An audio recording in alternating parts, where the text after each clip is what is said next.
The small-town farmers market had always been a peaceful haven, a place where neighbors gathered, children laughed, and fresh produce stood as a symbol of hard work and community. But one crisp Saturday morning, everything changed. A gang of unruly outlaws rolled into town, disrupting the market with reckless vandalism. Stalls were overturned, goods destroyed, and fear rippled through the crowd. The market's owner, a quiet, middle-aged man named Joe, initially seemed to blend into the chaos, his unassuming demeanor offering no hint of resistance. But as the destruction escalated, whispers about Joe's mysterious past began to spread. Few in the town knew the truth, that before he grew tomatoes and sold honey, Joe had spent decades as a decorated Green Beret. As the tension mounted, Joe's steady gaze turned sharp. The crowd could sense a shift. Was this quiet farmer about to remind everyone what it truly meant to stand your ground?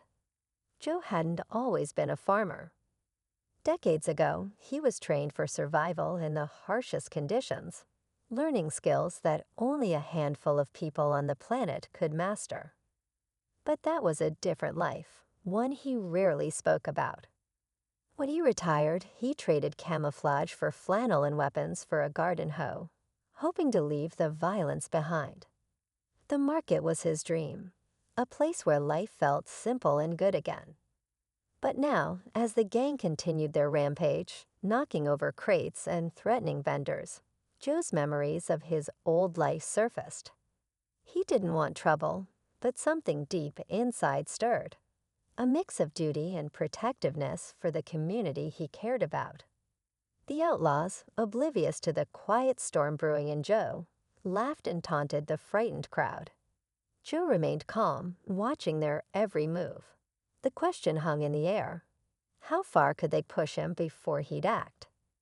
As the chaos unfolded, the vendors and shoppers began to retreat, their usual trust in the market's safety shaken.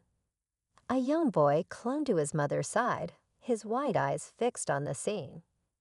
An elderly vendor tried to reason with the outlaws, her trembling voice pleading for mercy, but they only laughed, knocking over her display of handmade jams. The market felt like it was unraveling, and fear gripped everyone who stayed. Joe stood silently near his stall, his arms crossed as if weighing every option. He wasn't impulsive. Years of training had taught him patience, strategy, and precision. But he couldn't ignore the fear in the eyes of his neighbors. Meanwhile, the leader of the gang, a tall man with a scar across his cheek, started to notice Joe's calm, unwavering demeanor. He swaggered over, smirking as he said, "What's the matter, old man?" Scared or just too slow to do anything. Joe didn't answer. He just gave the leader a look, one that spoke louder than words, a look that said he wasn't the one who should be afraid. The scar-faced leader leaned closer to Joe, his voice dripping with mockery. "What's it gonna be, farmer? You gonna let us run this place, or you got something to say about it?" His gang erupted into laughter, feeding off the tension. The townspeople held their breath, silently willing Joe to step back, to let it go. But Joe's expression didn't change. He stayed still, his eyes locked on the leader, as if assessing every possible move before making his own. Nearby, a vendor whispered, "Doesn't he know who Joe is?" Another replied, "They wouldn't believe it even if they did." The word spread like wildfire among the onlookers, sparking curiosity and a faint glimmer of hope. The leader grew impatient with Joe's silence and shoved a crate of fresh vegetables to the ground. "This is asterisk my asterisk market now," he sneered, "and anyone who doesn't like it can take it up with me." Joe finally spoke, his voice low but steady. "You're making a mistake," he said, each word deliberate. The leader's grin faltered for just a second, but he quickly recovered, laughing it off. "Is that right, old man? What are you gonna do about it?" Joe didn't respond. Instead, he stepped forward, his movements calm and deliberate. The crowd froze, sensing something big was about to happen. Even the gang seemed unsure, their laughter fading as they watched Joe's every move. The air was thick with tension, and everyone knew the moment of reckoning was near. As Joe took another step forward, the scar-faced leader chuckled nervously, trying to mask his unease. "Looks like we've got ourselves a tough guy," he said, glancing at his gang for support. They laughed weakly, unsure of how to react to Joe's calm but commanding presence. Joe's gaze swept over the group, and for the first time, they noticed the scars on his hands and the way he carried himself, steady, controlled, like a man who had faced far worse than them. But just as the tension reached its peak, the sound of distant engines roared through the air. Heads turned as two dusty trucks pulled up to the market's edge. Out stepped three men in military boots and jackets, their faces stern and familiar to Joe. They weren't part of the gang, but they weren't strangers either. "Joe," one of them called out, his voice carrying a weight of history. "Didn't think we'd find you here." The gang froze, their bravado cracking as they eyed the newcomers, unsure whether they were allies or enemies. The leader's confidence wavered, but he tried to keep control. "What's this? You called for backup, old man." Joe didn't reply. He stood still, his calm exterior concealing the flood of memories rushing back. These were men he'd once trusted, but seeing them here now raised more questions than answers. The stakes had just shifted, and the market wasn't the only battleground anymore.